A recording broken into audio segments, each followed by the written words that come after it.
Olá pessoal, eu sou professora tutora Juliana, tutora de vocês na disciplina de Contabilidade Geral. Então serão abordados aqui os conteúdos que vocês viram nesse início de disciplina, que é aquela parte inicial da contabilidade, né? Então primeiramente vocês tiveram que entender o que é a contabilidade, então é a definição de contabilidade que a gente vai ver aqui no vídeo resumo, quem são os usuários da contabilidade, depois identificar para que a contabilidade serve, né? Qual que é a sua função e também verificar qual que é o campo de atuação, né? Ou seja, qual que é o objeto de estudo da contabilidade. Começando agora pela primeira parte, né? Antes da gente avançar com a contabilidade, o principal é entender o que é a contabilidade em si. Né? Falando sobre a contabilidade como uma ciência, né? Ao contrário do que muitas pessoas pensam, a contabilidade ela não é uma ciência exata. Apesar da gente utilizar os números, a matemática, para a gente poder fazer os cálculos, né, referentes ao patrimônio de uma empresa, o foco aqui da contabilidade é estudar o patrimônio das empresas, que daqui a pouco a gente vai ver o que é isso. Então, a contabilidade, na verdade, ela é uma ciência social aplicada, né, que tem como função registrar e mensurar os itens do patrimônio de uma empresa. Então, por que ela é considerada como uma ciência social aplicada? Porque é da relação entre as pessoas e entre as empresas que modifica o patrimônio dessas pessoas e dessas empresas. Então, a gente não pode conceituar como uma ciência exata, muito embora a gente utilize a matemática como a base, mas é por essa questão, né, dela ser uma ciência que visa estudar a relação entre as empresas, ou seja, é através das relações entre as empresas, todas as transações que elas fazem no dia a dia, é que vai haver uma movimentação e modificação do patrimônio delas. Então, a contabilidade, primeiramente, como uma ciência da informação, ela é considerada, né, uma ciência social aplicada e também como um grande sistema de informações que vai mostrar o patrimônio de uma empresa, que são as chamadas entidades em contabilidade, e também vai estudar o resultado das empresas, sendo que o resultado ele é apurado a partir das receitas menos custos e despesas, e é esse resultado que pode ser um lucro ou prejuízo que vai aumentar ou diminuir o patrimônio de uma empresa. Então, a contabilidade, resumindo aqui, uma ciência social aplicada e também considerada como uma grande fonte de informações que vai dar suporte para o administrador tomar decisões bem embasadas.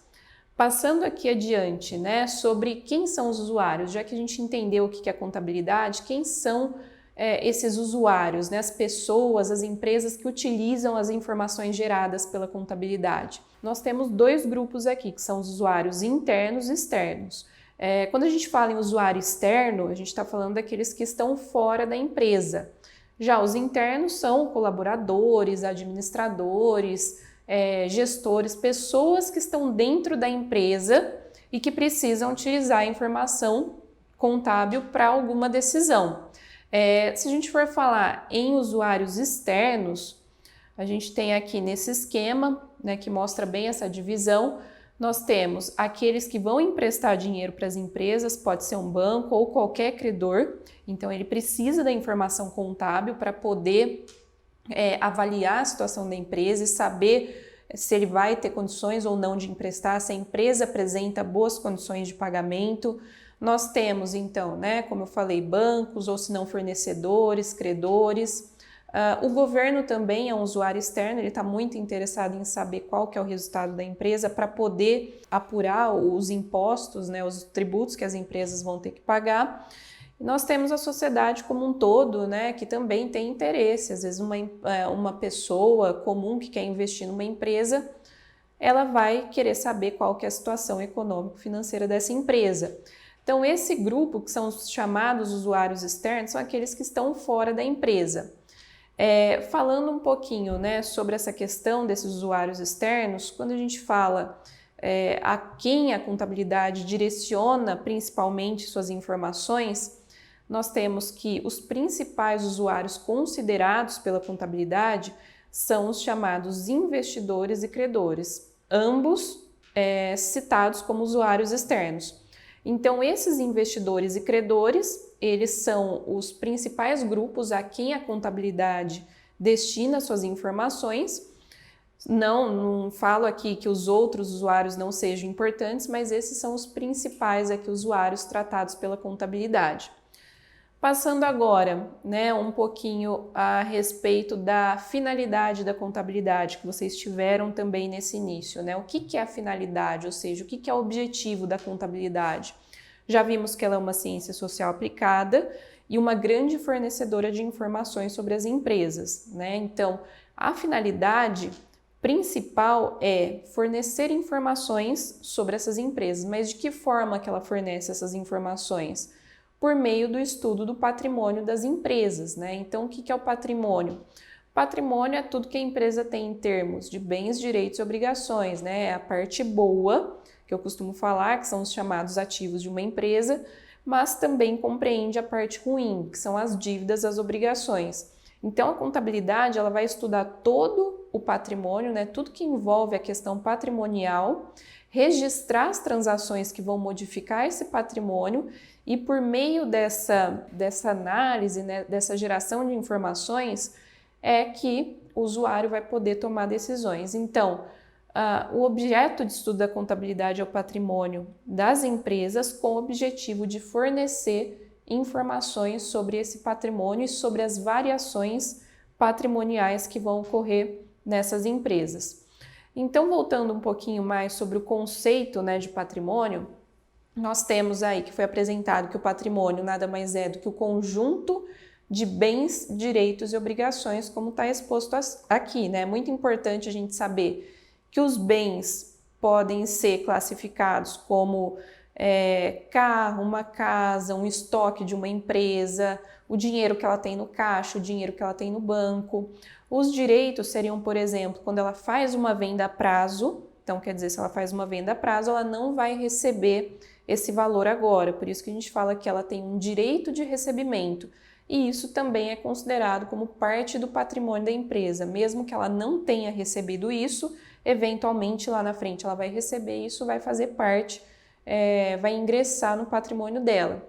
E as obrigações nada mais são do que as dívidas. Um valor que eu tenho que pagar para o meu funcionário, impostos a pagar, contas a pagar de forma geral, empréstimo que eu peguei emprestado com o banco, ou um financiamento que eu fiz no banco.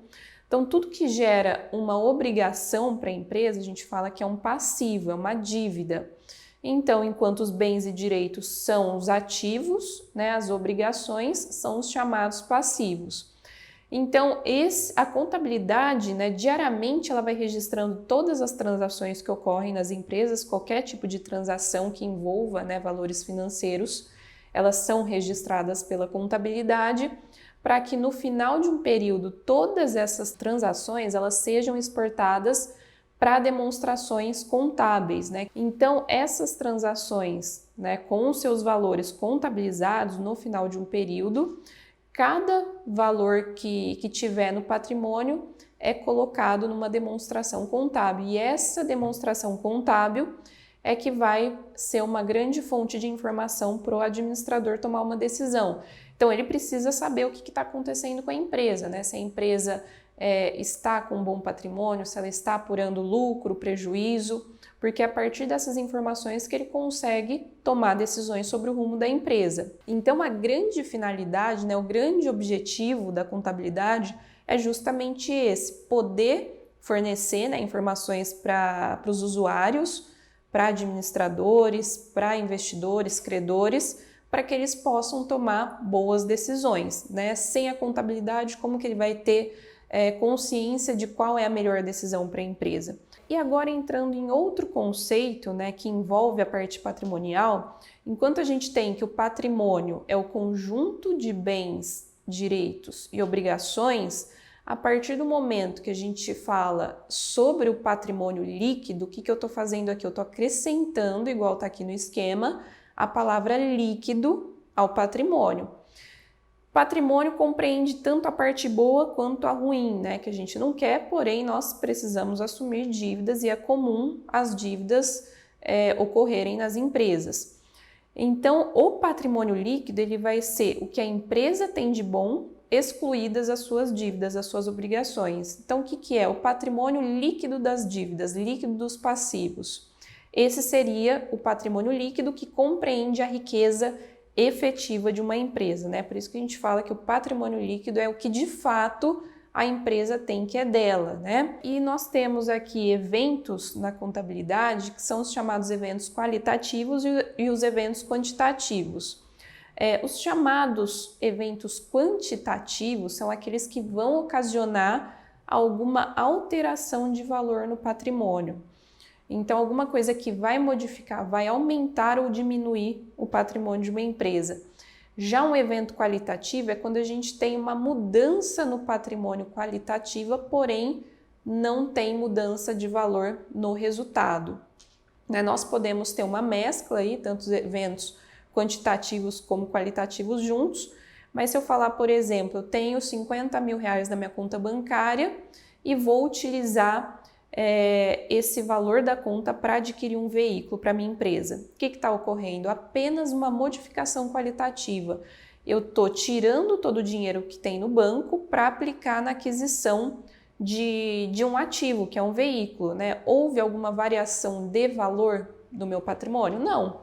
Apenas a gente teve essa modificação de contas, porém não teve um aumento ou diminuição em números do meu patrimônio.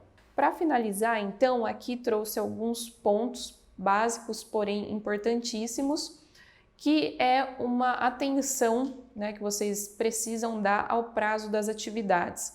Com relação a dúvidas, outra coisa que eu foco aqui é a importância de vocês participarem dos fóruns de dúvidas, né, ou se não, me mandarem mensagens via chat para tirarem quaisquer dúvidas que vocês tiverem, e até mesmo utilizarem o fórum para poderem compartilhar conhecimento. Então, isso acaba enriquecendo bastante o aprendizado. E nós temos o livro da disciplina, que vem com todos os conteúdos que são abordados nas aulas, mas também temos a biblioteca virtual, que é extremamente relevante para que vocês ampliem os aprendizados, né? Então, nós temos bastante conteúdos aí que são importantes para vocês complementarem e ampliarem o aprendizado. Fico à disposição para qualquer dúvida que vocês tiverem. Bons estudos e até a próxima!